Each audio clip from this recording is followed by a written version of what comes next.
मित्रांनो, आपल्या सगळ्यांना आयुष्यामध्ये निर्णय घ्यायचे असतात. योग्य निर्णय आपल्याला यशाच्या शिखरावर पोहोचवतात, तर चुकीचे निर्णय आपल्या अधोगतीला कारणीभूत ठरतात.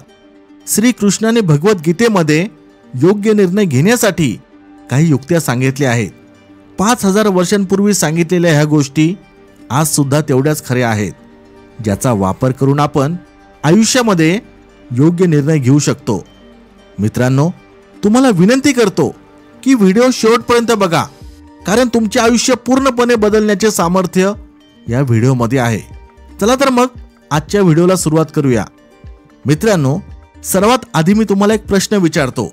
कल्पना करा, तुम्हाला एक गोष्ट केल्याने खूप छान वाटते आणि दुसरी गोष्ट केल्याने चांगले वाटत नाही. तुम्ही कोणती गोष्ट करण्यासाठी निवडाल? मला खात्री आहे जास्त करून लोक जी गोष्ट केल्याने त्यांना छान वाटते तीच निवडतील. अर्जुनला युद्ध करायची इच्छा नव्हती, कारण त्याला त्याचे भावंड गुरुजन यांना गमवायची भीती होती. पण श्रीकृष्णाने अर्जुनला युद्ध करण्याचा मार्ग सांगितला. आपण कधीही कोणता निर्णय भावनांच्या फिलिंग्सच्या आधारावर घेऊ नये, कारण भावना टेम्पररी म्हणजे तात्पुरत्या असतात. हाच आहे आपला पहिला नियम.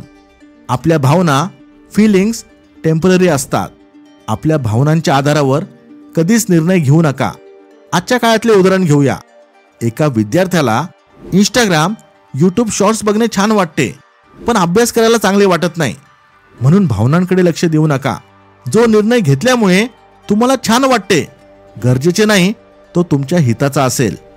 मित्रांनो, भगवद्गीतेच्या 6व्या अध्यायात भगवान श्रीकृष्ण सांगतात, आपल्याला आपले मन स्थिर ठेवता आले पाहिजे. त्यामुळे तुम्ही कोणताही निर्णय तेव्हा घेऊ नका जेव्हा तुम्ही खूप जास्त खुश असाल किंवा तुम्ही खूप जास्त दुःखी असाल. जास्त आनंदामध्ये किंवा जास्त दुःखामध्ये घेतलेला निर्णय चुकीचा ठरतो.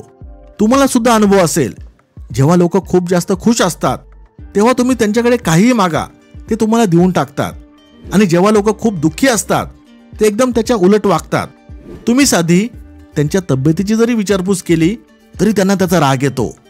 कारण जेव्हा आपण जास्त खुश किंवा जास्त दुःखी असतो तेव्हा आपल्या मनावर नियंत्रण नसते.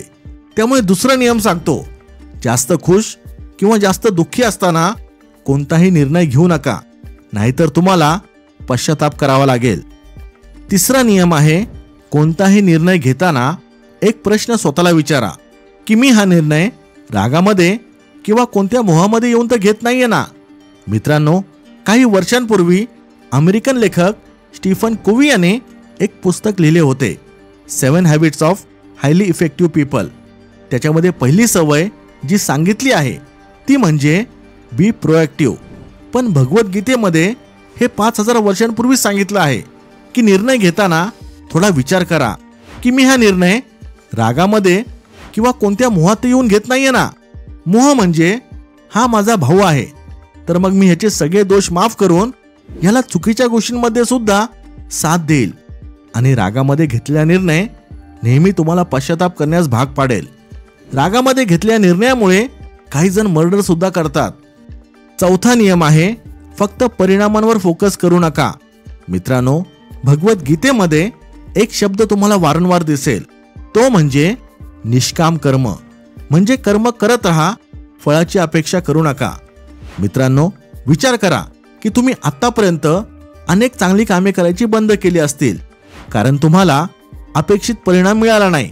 तुम्ही काही दिवस सकाळी लवकर उठून मॉर्निंग वॉकला गेलात, पण तुमचे वजन काही कमी झाले नाही, म्हणून तुम्ही वॉकला जायचे बंद केले. त्यामुळे निर्णय घेताना लक्षात ठेवा की तुम्हाला योग्य दिशेने चांगल्या प्रकारे कर्म करत राहायचे आहे. परिणामांची अपेक्षा न करता तुम्हाला फक्त सातत्य ठेवायचे आहे, कारण फळ तुमच्या हातात नाही, कर्म तुमच्या हातात आहे. 5वा नियम आहे, बदल करायला घाबरू नका. मित्रांनो, हू मूड माय चीज या पुस्तकात सांगितले आहे की आपल्याला आयुष्यामध्ये बदल हा करावाच लागतो. दुसरीकडे feel the fear and do it anyway या पुस्तकात लेखिकेने आपल्याला कम्फर्ट झोनमधून बाहेर कसे पडायचे हे सांगितले आहे. ह्या 2 बाहेरच्या देशातल्या लेखकांनी जे काही सांगितले आहे ते भगवद्गीतेमध्ये आधीच लिहिले आहे. बदल करायला घाबरू नका. जर तुमच्या निर्णय घेण्याने काही गोष्टी बदलत असतील तर त्याला घाबरण्याचे कारण नाही. आपण नेहमीच कम्फर्ट झोनमध्ये अडकून जातो. आपण ह्या कम्फर्ट झोनमधून बाहेर आले पाहिजे. युद्ध करणे हे अर्जुनसाठी नवीन गोष्ट होती आणि तो ह्याच्यासाठी तयार नव्हता. पण बदल हा करावाच लागतो, कारण त्याची गरज होती. अर्जुनच्या मनात जी भीती होती की युद्ध केल्यामुळे तो आपल्या आप्तेष्टांना गमावून बसेल, हा त्याचा गैरसमज होता. हाच अर्जुनचा कम्फर्ट झोन होता आणि ह्यातून बाहेर पडण्यासाठी भगवान श्रीकृष्ण अर्जुनची मदत करतात. मित्रांनो, भगवद्गीतेच्या 17व्या अध्यायाच्या 28व्या श्लोकात खूप सुंदर लिहिले आहे. तोच आपला 5वा नियम आहे. विश्वास नसताना केलेली कोणतीही गोष्ट निरुपयोगी असते. मित्रांनो, कोणताही निर्णय घेताना विचार करा की हे नक्की बरोबर आहे का? मी याच्यावर विश्वास ठेवू शकतो का? विश्वास नसताना घेतलेला निर्णय जास्त काळ टिकत नाही. त्यामुळे वास्तवतेला धरून निर्णय घ्या. स्वतःवर आणि परमेश्वरावर विश्वास ठेवा. आता बघूया भगवद्गीतेमध्ये 3ऱ्या अध्यायामध्ये 21व्या श्लोकामध्ये काय सांगितले आहे. महापुरुष जी काही कृती करतात, सामान्य माणसे त्याचे पालन करतात. मित्रांनो, विचार करा, आपण श्रीकृष्णाला देव का मानतो? कारण त्यांच्या कर्मात आणि एका मनुष्याच्या कर्मामध्ये खूप फरक आहे. श्रीकृष्णांचे ध्येय एक सामान्य माणसाच्या ध्येयाच्या तुलनेत खूप मोठे होते आणि त्यामुळे पूर्ण जग त्यांची पूजा करते. त्यामुळे निर्णय घेताना विचार करा की तुम्ही तुमचे ध्येय खूप छोटे तर ठेवले नाही ना. आपले विचार आणि ध्येय नेहमी मोठे ठेवा. आणि हाच आहे 6वा नियम. आपले ध्येय नेहमी मोठे ठेवा. आता बघूया 7वा नियम. मित्रांनो, अध्याय 3 मध्ये भगवान श्रीकृष्ण सांगतात, जी गोष्ट समाजासाठी सगळ्यांसाठी चांगली नाहीये ती तुमच्यासाठी चांगली असूच शकत नाही.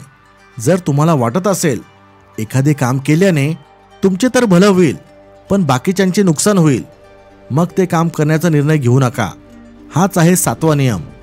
जे समाजासाठी योग्य आहे तेच तुमच्यासाठी योग्य आहे.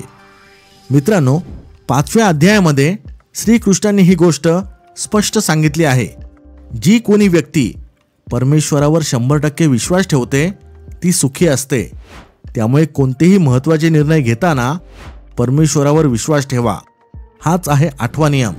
परमेश्वरावर 100% विश्वास ठेवा. मित्रांनो, विचार करा, अर्जुन स्वतः ज्ञानी होता, पण जेव्हा त्याचे मन गोंधळून गेले तेव्हा त्याने त्याची ही समस्या आपला गुरु भगवान श्रीकृष्णाला सांगितली. तुम्ही सुद्धा तुमच्या आयुष्यात असलेल्या समस्या मनात दाबून ठेवू नका. जर तुमच्या आयुष्यात अशी समजदार व्यक्ती असेल तर त्या समस्येबद्दल त्या व्यक्तीबरोबर चर्चा करा. एका विद्यार्थ्यासाठी ही व्यक्ती शिक्षक, मित्र किंवा आई वडील असू शकते. लक्षात ठेवा, योग्य उपदेश योग्य निर्णय घेण्यास मदत करतो आणि हा आहे आपला 9वा नियम. मित्रांनो, हे होते भगवद्गीतेमध्ये सांगितलेले योग्य निर्णय घेण्याचे 9 नियम. तुम्हाला कोणता नियम आवडला मला कमेंटमध्ये सांगा. आपल्या शहाणपण चॅनलच्या ऑफिशियल इंस्टाग्राम अकाउंटला फॉलो करा. लिंक डिस्क्रिप्शनमध्ये दिली आहे. इथपर्यंत व्हिडिओ पाहत असाल तर लाईक करायला विसरू नका. Thanks for watching. Stay blessed.